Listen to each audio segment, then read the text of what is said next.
الله كريم كريم كريم. بسم اللہ الرحمن الرحیم. السلام علیکم. اب ہم بات کر لیتے ہیں کچھ سفری سہولیات کے بارے میں. اس میں ایئر کنڈیشن بسیں ہوں گی. ایئرپورٹ سے بلڈنگ ہر فرد کے لیے مخصوص سیٹ ہوگی. بلڈنگ سے ایئرپورٹ کے لیے بھی ہر فرد کے لیے مخصوص سیٹ ہوگی. مکہ مکرمہ میں رہائش سے حرم تک اور واپس حرم سے رہائش تک آنے کے لیے 24 گھنٹے بس سروس بھی اویلیبل ہوگی. اس کے علاوہ ہوٹل سے مینا سے عرفات، عرفات سے مزدلفہ، اس کے لیے بھی تمام جو سفری بسز ہوں گی وہ اویلیبل ہوں گی. مکہ مکرمہ سے مدینہ منورہ اور مدینہ منورہ سے مکہ مکرمہ ہر فرد کے لیے مخصوص سیٹ ہوگی بسز میں. مینا میں جو سہولیات دی جائیں گی وہ مشترکہ مکتب ہوگا. مرد الگ اور خواتین الگ لیکن خیمے متصل ہوں گے. خیمے میں یعنی کہ ایک خیمے میں 50 سے 70 افراد موجود ہوں گے. ایئر کولر بھی ہوگا، میٹرس بھی ہوں گے، اور جو واش روم ہوگا وہ سب کا مشترکہ ہوگا. ٹرین کی سہولیات صرف ان حاجیوں کو فراہم کی جائیں گی جو ریلوے اسٹیشنوں کے نزدیک ہوں گے. اور ایام حج میں مینا میں قیام 5 دن کا ہوگا. عرفات میں جو سہولیات ہوتی ہیں اس میں خیمہ ہوگا اور اس میں کے ساتھ ایئر کولر یا اے سی بھی ہوگا اور مشترکہ باتھ روم ہوگا.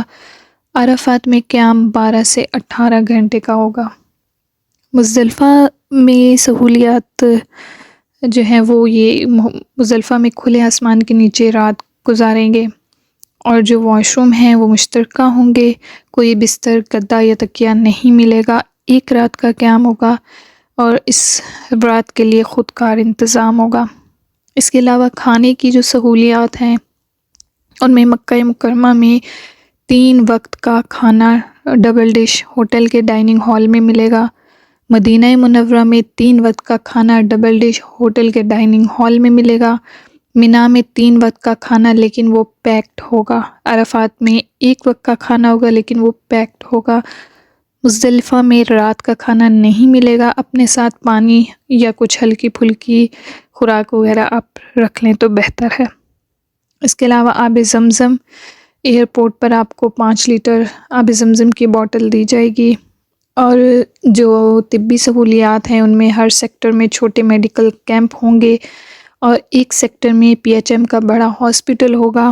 مفت چیک اپ کی سہولت 24 گھنٹے رہے گی اور میڈیسنز مفت فراہم کی جائیں گی. مستقل استعمال کے ادویات بھی وہاں حاجی کیمپ سے پیک کروا کر جائیں گے اور ہر شعبے کا ڈاکٹر وہاں پر موجود ہوگا.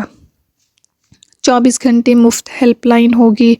حاجیوں کی رہنمائی کے لیے مکہ مکرمہ اور مدینہ منورہ اور مشاعر میں مختلف مقامات پر 24 گھنٹے جو ہیں وہ گائیڈ موجود رہیں گے. شکایت سیل 24 گھنٹے بحال رہے گا اور مفت ایمبولینس سروس بھی مہیا کی جائے گی. قربانی کے بارے میں بات کرتے ہیں. قربانی اختیاری ہے.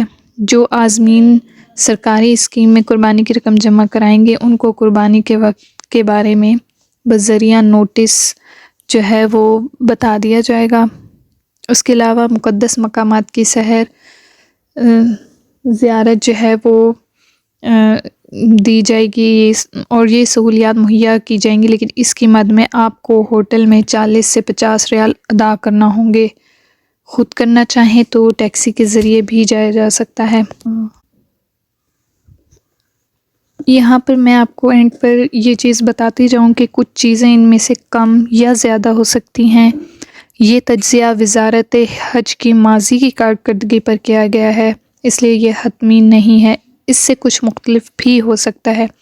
یہ سہولیات مشترکہ ہیں اور اگر کسی نے اختیاری سہولیات لی ہوں گی تو وہ اس سے علیحدہ ہوں گی. امید ہے آپ کو آج کی ویڈیو پسند آئے گی. ہمیں اور ہمارے والدین کو اپنی دعاؤں میں یاد رکھیے گا. جزاک اللہ.